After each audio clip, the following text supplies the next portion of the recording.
Senhor nosso Deus, obrigado pela semana que nós tivemos. Nos abençoe ao abrirmos a Tua Palavra e ao gastarmos alguns minutos aqui estudando a respeito desta coisa tão interessante que é a oração pelos outros e os milagres que o Senhor pode realizar através de nós quando oramos e intercedemos por outros. Abençoa-nos neste momento ao estudarmos a Tua Palavra em nome de Jesus. Amém.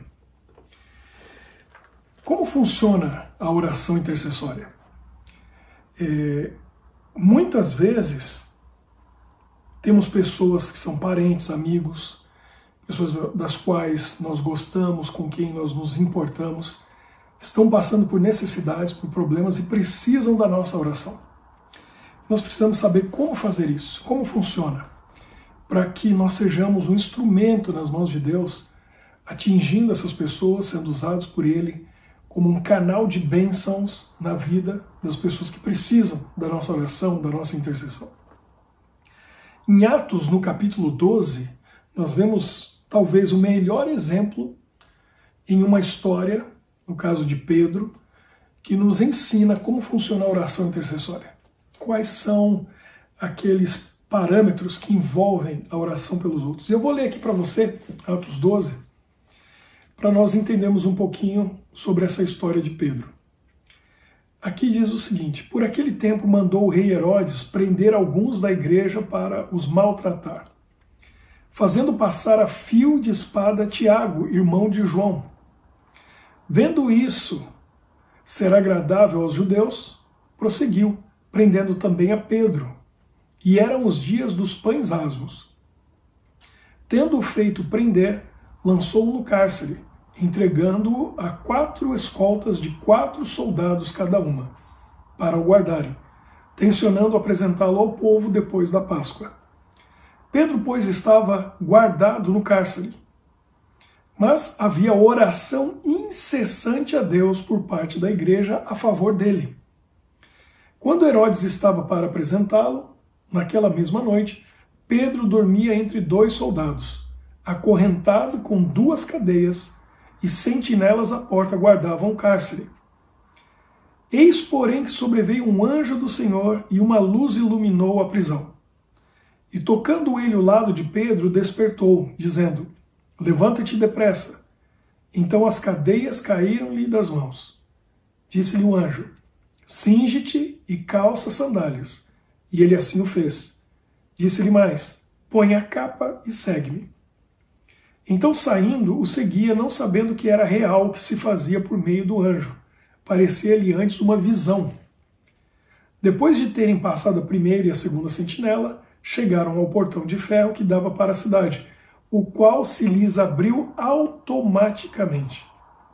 E saindo, enveredaram por uma rua e logo adiante o anjo se apartou dele. Então Pedro, caindo em si, disse: agora sei verdadeiramente que o Senhor enviou o seu anjo e me livrou da mão de Herodes e de toda a expectativa do povo judaico.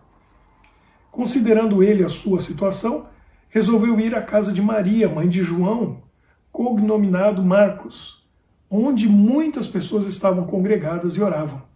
Quando ele bateu ao postigo do portão, veio uma criada chamada Rode ver quem era. Reconhecendo a voz de Pedro, tão alegre ficou que nem o fez entrar, mas voltou correndo para anunciar que Pedro estava junto do portão. Eles lhe disseram: estás louca? Ela, porém, persistia em afirmar que assim era. Então disseram: é o seu anjo. Entretanto, Pedro continuava batendo. Então eles abriram, viram-no e ficaram atônitos. Olha que interessante. Tem muitos detalhes aqui e eu vou passar com você parte por parte, para a gente aprender as lições a respeito dessa história, que é fantástica. A primeira coisa que diz aqui é que, naquele tempo, o rei Herodes mandou prender alguns da igreja e maltratou alguns. E diz que passou a fio de espada Tiago, irmão de João. Então lembra que Pedro, André, Tiago, João, os pescadores, André e Pedro eram irmãos, e João e Tiago, filhos de Zebedeu, eram irmãos. Os discípulos mais próximos de Jesus. O primeiro que morreu foi Tiago. Herodes passou a espada no pescoço dele e foi decapitado. E agora ele prende Pedro. E Pedro Passou muito tempo na prisão, meses ou semanas. Enquanto ele estava preso, a igreja orava por ele. Olha só, diz aqui que Herodes colocou ele na prisão com 4 escoltas de 4 soldados cada, que o guardavam, e ele tensionava apresentar ao povo depois da Páscoa. Então eram 16 soldados que cuidavam de Pedro. Pedro estava na cela, acorrentado a 2 soldados, um à direita, outro à esquerda, e assim que ele dormia. Eles dormiam juntos ali na cela, para não ter como ele fugir ou para não ter como tirarem ele dali. Era impossível. 16 soldados, bem trancado, e um soldado acorrentado num braço e outro soldado acorrentado no outro, dormindo assim. Quer dizer, não tinha como tirar Pedro dali. E aí o que acontece? No último momento, no último instante, Deus envia o anjo, na última hora. Essa é uma coisa muito importante a gente entender. Se você vai orar e interceder por alguém, você precisa saber de uma coisa. Tem que ter perseverança. Tem que continuar orando até ouvir uma resposta de Deus. A perseverança é um dom de Deus, é uma virtude muito forte e poderosa, que Deus quer que nós desenvolvamos. Não desistir, perseverar, continuar orando. Está orando por um filho que abandonou a fé? Uma filha? Persevere. Por dias, semanas, meses ou anos. Pelo marido, pela esposa, por um parente, um amigo, tem que perseverar. Você não pode desistir. Veja, naquele momento, diz assim, que enquanto Pedro estava ali, havia oração incessante por parte da igreja. Pessoas estavam orando continuamente. E Pedro agora vai ser apresentado naquele dia. Deus manda o anjo na última hora. Por isso temos que perseverar. A igreja estava perseverando. Oração contínua porque eles estavam orando dia e noite. Eles tinham pessoas revezando, continuamente orando por ele, perseverando em oração. Se Deus vai atender a sua oração, a minha oração, se não for uma emergência, porque se for uma emergência, se você gritar socorro, ele vai te atender na hora. Mas se não for, ele vai deixar para a última hora. Olha o que aconteceu com Elias. Elias estava lá no riacho de Querite, os corvos vinham e traziam comida para ele 2 vezes no dia. Quando secou, Deus falou para ele, vai para Sarepta, onde tem uma viúva com um filho, e ela vai alimentar você. Quando ele chega lá, ela diz para o profeta, eu só tenho um pouquinho de farinha, óleo, vou fazer um pãozinho, a gente vai comer e vai morrer, porque é a última coisa que a gente tem para comer. E aí Elias, estou sabendo, faz para mim primeiro. Deus manda Elias lá na última hora, no último momento. Era uma mulher de Deus, senão Deus não teria mandado o profeta Elias lá para salvar ela e o filho. Mas Deus manda no último momento e ainda prova a fé dela. Faz primeiro para mim, depois para vocês. Veja, Deus, ele resolve os problemas no último momento, por isso a gente não pode desistir, tem que perseverar até o último instante, porque geralmente é no último instante que ele vai trazer a solução. Agora, o que me chama a minha atenção é que aqui diz o seguinte, ele estava guardado no cárcere, mas havia oração incessante a Deus por parte da igreja a favor dele. Quando Herodes estava para apresentá-lo naquela mesma noite, Pedro dormia entre 2 soldados, acorrentado com 2 cadeias, e sentinelas à porta guardavam o cárcere. Você sabe que amanhã você vai morrer. Você sabe que amanhã é seu último dia. Você dormiria naquela noite? Eu não dormiria. Eu passaria a noite orando. Mas Pedro estava dormindo. E aquelas pessoas da igreja que deveriam estar dormindo, o que eles estavam fazendo na madrugada? Que a gente estudou nessa série. Eles estavam orando, intercedendo por Pedro. A oração intercessória funciona assim. Quem devia estar acordado está dormindo. Quem devia estar dormindo está acordado, orando. A pessoa que você se preocupa, ora, intercede, pode ser que espiritualmente ela está dormindo. Ela não sabe a situação que ela está. Ela não entende o que ela está passando. E você, que podia estar dormindo, acorda de madrugada para orar por ela, para interceder por ela. Então, veja bem, esse dormir, estar acordado, pode ter a ver também com o seguinte: a pessoa que está recebendo a bênção da oração intercessória que você está fazendo, ela muitas vezes não sabe que você está orando por ela e nem precisa saber. E ela não pede para você orar por ela. Ela não precisa nem querer que você ore e interceda por ela. Aí você ora, você intercede, sem ela querer e sem ela saber. Deus vai ouvir da mesma maneira. Porque a oração está sendo respondida por amor a você que está orando por ela. Não só por amor a essa pessoa. Porque talvez ela nem queira. Ela não está pedindo a bênção. Ela não quer o milagre. Mas por amor a você, Deus ouve e atende. Por isso que Tiago 5,16 diz: muito pode em eficácia a oração do justo. Deus ouve a oração do justo. É por amor ao justo que o ímpio é abençoado. Aquele que está no mau caminho. Então nós temos que orar e interceder mesmo assim. E agora Pedro está ali, dormindo, e de repente, verso 7, eis porém que sobreveio um anjo do Senhor, e uma luz iluminou a prisão. E tocando ele o lado de Pedro, despertou dizendo: levanta-te depressa. Então as cadeias caíram-lhe das mãos. O anjo aparece ali, e ele faz alguns milagres. O primeiro milagre foi que ele iluminou a cela, e os soldados não acordaram. Segundo, ele toca o lado do Pedro para ele despertar. Ele desperta, ele vê o anjo fala: vamos embora, depressa, rápido, vamos sair daqui, vem comigo. As candeias soltam das mãos dele. Ferro, correntes, caem. Fez barulho, os soldados não acordaram, eles continuaram dormindo. Mas olha o que é interessante, que chama a minha atenção aqui, é o que vem em seguida. Porque olha só, disse-lhe o anjo, verso 8, cinge-te, se veste e calça as sandálias. E ele assim o fez, disse-lhe mais, põe a capa e segue-me. O anjo despertou ele, iluminou, caíram as correntes e falou: vamos embora depressa. Aí Pedro está levantando para ir, ele fala: não, veste a roupa, coloca a sandália, põe a capa e me segue. E isso me impressiona. Pelo seguinte, Pedro ia morrer. Ele está no lucro de sair com vida dali naquela madrugada. Que mal tem em sair correndo dali para se salvar, sem capa, sem parte da roupa, sem sandália? Mas Deus, ele cuida e ele atende a gente nas mínimas necessidades.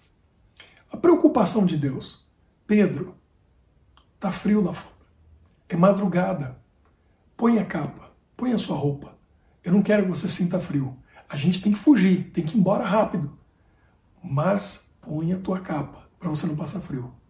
Pedro, a gente tem que sair daqui rápido, vamos embora, mas tem pedra na rua lá fora, se você for descalço vai machucar os seus pés, então põe a sandália para não machucar os seus pés. Olha o cuidado de Deus com os detalhes. Apesar da pressa que o anjo estava, ele ainda esperou Pedro colocar a sandália. Esperou Pedro se vestir e colocar a capa para ele não passar frio lá fora, para ele não machucar os pés. Quero viver, tô nem aí se vai machucar o pé, se vai estar frio. Não, mas Deus cuida dos detalhes. Quando ele ouve a oração de quem está intercedendo, ele vai cuidar de tudo, de cada detalhe. Olha lá o que acontece mais. Então, saindo, o seguia, não sabendo que era real o que se fazia por meio do anjo. Parecia-lhe antes uma visão. Depois de terem passado a primeira e a segunda sentinela, chegaram ao portão de ferro que dava para a cidade. Então, eram muitos guardas, 4 agrupamentos de 4 soldados, 16 soldados. E agora eles chegam ali no portão de ferro que dava para a cidade e o portão se abre automaticamente. Um anjo está vindo, Pedro está vindo junto. Tinha uma equipe trabalhando. Porque tinha um outro anjo invisível ali.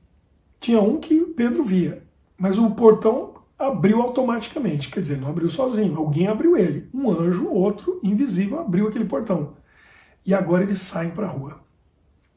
Quando ele está em segurança, diz que o anjo desaparece. E aí Pedro acorda do sonho. Que não era sonho, era realidade, mas ele achou que era sonho. E aí ele olha e volta: cadê o anjo? Eu estou livre, eu não estou na prisão. para onde que eu vou? E aí ele falou, realmente Deus mandou um anjo para me libertar. E aí ele já está comemorando. Ele sabia para onde ir. Considerando ali a situação, resolveu ir à casa de Maria, mãe de João, cognominado Marcos, onde muitas pessoas estavam congregadas e oravam. Como que ele sabia onde ele devia ir? Como ele sabia que na casa da irmã Maria ia ter um grupo de pessoas orando e intercedendo por ele? As pessoas de oração são conhecidas por serem pessoas de oração. As pessoas que intercedem, elas são conhecidas por isso. E era lá que todo mundo ia orar. E era para lá que Pedro sabia que tinha que ir. E ele foi. Só que quando ele chega lá, todo mundo com medo dos romanos, todo mundo quietinho lá dentro, ele bate a porta e a serva Rode vai lá. Quem está aí? Sou eu, Pedro. Ela reconheceu a voz. Ficou tão empolgada, não abriu a porta, correu, voltou para avisar para todo mundo. Olha que interessante. 2 portas. A última porta pela qual Pedro passou abriu automaticamente, diz aqui o texto. Um anjo abriu para ele. Aí ele vem para a próxima porta, a porta está fechada e não abre automaticamente. Anjo nenhum abriu aquela porta. Ele tem que bater, e ela não vem, ele bate, e ele pede para abrir, e ele insiste, até que abriram a porta. É uma lição para a gente. Tem portas na vida, tem situações que para a gente passar, Deus vai mandar alguém abrir a porta para a gente. Tem portas que a gente mesmo tem que abrir. Agora, o milagre vai acontecer e Deus vai mandar o anjo para abrir uma porta automaticamente para a gente quando for a porta do impossível. Aquela que não tem como a gente abrir. Aquela que não tem nada que a gente possa fazer. Essa, Deus vai mandar o anjo dele. Essa, Deus vai abrir. Agora, não espere que ele abra todas as portas para você. As que você puder abrir, faça a sua parte. Deus vai te dar forças e você vai abrir. Se alguém puder abrir uma porta para você, Deus vai mandar uma pessoa para abrir para você. A porta do impossível é com ele. Essa você tem que confiar. Essa vai abrir. E aí, finalmente, quando ela abre, ele entra e todo mundo fica assim, de queixo caído, assustados, apavorados. Pedro, você aqui. É muito engraçado isso para mim, porque, veja bem, por que eles estavam ali, incessantemente orando, dia e noite? Para Deus libertar Pedro. Para fazer um milagre para o Pedro, para salvar a vida do Pedro. E aí, quando Deus responde a oração deles, e o Pedro aparece ali pessoalmente, eles não acreditam na resposta da oração. É incrível como eles tinham uma fé tão pequena, como um grão de mostarda.